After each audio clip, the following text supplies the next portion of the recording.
On this Wednesday, August 12th, for Tano TV, Global Trails Media, and KRIM Radio News, I'm Randy Roberson. Over the past 2 days, the Payson Police Department, Gila County Sheriff's Office, and Globe Police Department have answered many 911 calls from concerned citizens reporting they had received, quote, convincing calls informing them that the caller had just kidnapped a member of their family.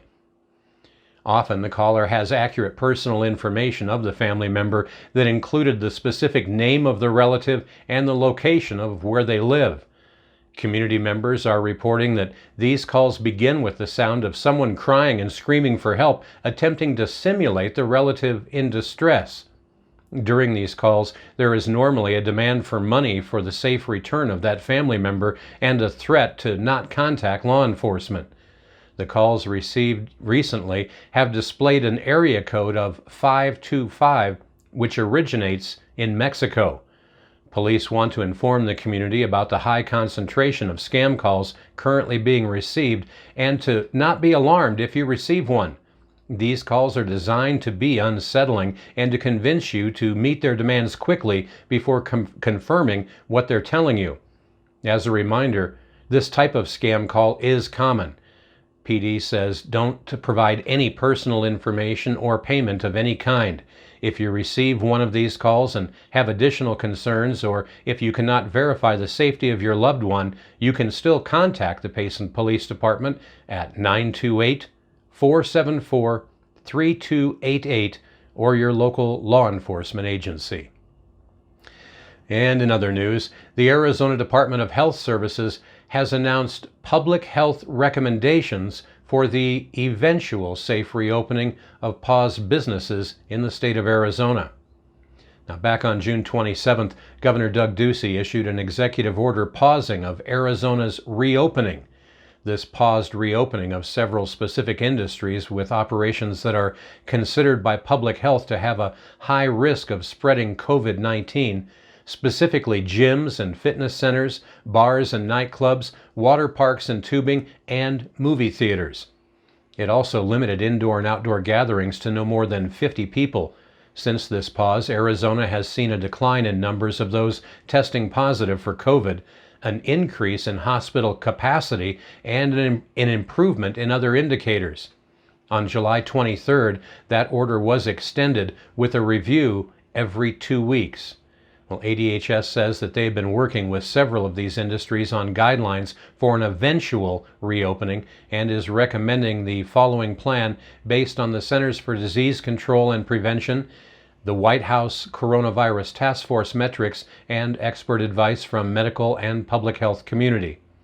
The benchmarks are classified into minimal, moderate, and substantial transmission categories as defined by the CDC. Using public health data to inform these benchmarks, Arizona is currently in the substantial transmission phase. Upon this initial 2-week review, ADHS is advising to keep these restrictions in place for the time being, but is providing the following metrics for industry leaders and businesses to understand when a general reopening could be considered. Businesses have the opportunity through the attestation process for review of individual circumstances in the event that they are denied the ability to reopen for public health reasons. All 3 of the following benchmarks must be met for 14 days with a 12-day reporting lag period to move from the higher transmission phase to a lower one. Substantial is listed as being more than 100 cases per 100,000 in population, or more than 10% testing positive for COVID, or more than 10% with COVID-like illness. The next step down is moderate, which has between 10 to 100 cases per 100,000, or 5 to 10% testing positive or having COVID-like illness. The third step down is minimal, and that is where there is less than 10 cases per 100,000 or less than 10% testing positive or having COVID-like illness. As they are reporting, we are still in the substantial phase. All of those businesses are still supposed to be closed until we move down to the moderate level, when a phased reopening will then be allowed. Well, in related news, Gila County Health and Emergency Management officials yesterday announced 2 more deaths in Payson linked to COVID-19. One death here has been attributed to COVID-19, and the other death is, quote, associated with the likely diagnosis of COVID-19. Thus far, there have been a total of 573 cases of COVID in Gila County, with 320 of those right here in Payson. 13 up in Pine, 8 in Star Valley, 2 in Strawberry, 2 in Young, and 5 in Tonto Basin. There have been a total of 36 deaths in Gila County. And now another news regarding the Goldfield fire south of Payson that resulted in the Beeline Highway being closed for a short time and the Bush Highway being closed for an extended time. Well, there's good news to report today. Officials with the Tonto National Forest late yesterday reported the fire's forward rate of spread has been stopped. They estimated the size of the fire to be around 1,970 acres with 50% containment thus far. They went on to say firefighters made good progress towards containment over the past 2 days. They say there was minimal fire activity observed yesterday afternoon. Crews will continue to mop up and expand containment lines. ADOT reopened both northbound lanes of Highway 87 yesterday afternoon. Bush Highway was scheduled to reopen last night at 9 p.m. All evacuations have been lifted, no structures were damaged, and none are threatened. Saguaro Lake Marina, Saguaro del Norte, and the recreation sites along the lower Salt River are once again open. Butcher Jones remains closed as part of the Bush Post-Fire Flooding Public Safety Closure Order. Firefighters and equipment will be working in the area for the next several days. Officials ask you to please watch out and slow down for them as you drive through the fire area. There are currently 4 crews, 7 engines, and various air resources assigned to that fire.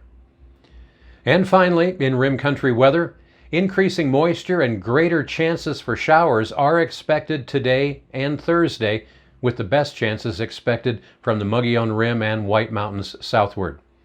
The primary thunderstorm hazards are expected to be gusty outflow winds, brief periods of moderate rainfall, and lightning. However, high pressure strengthens for more dry and hot weather by this weekend. Already warm temperatures will begin to increase as chances for showers and storms decrease. These hot temperatures will continue at least through next Monday. Highs in the greater Payson area today should be near 97 degrees, and we do have a 20% chance for showers and thunderstorms this afternoon and tomorrow afternoon. Up on top of the rim, they'll be looking for highs right around 85 degrees today with a 30% chance for storms. And our neighbors to the south in Tonto Basin, they have an excessive heat warning in effect from now for the next 7 days, with highs expected down there today around 107 degrees, warming up to 111 by this weekend. And we're sorry, there's no precip in the forecast for Tonto Basin anytime in the next week. And that's what's happening around Rim Country. For Tonto TV, Global Trails Media, and KRIM Radio News, I'm Randy Roberson. Make it a great Wednesday.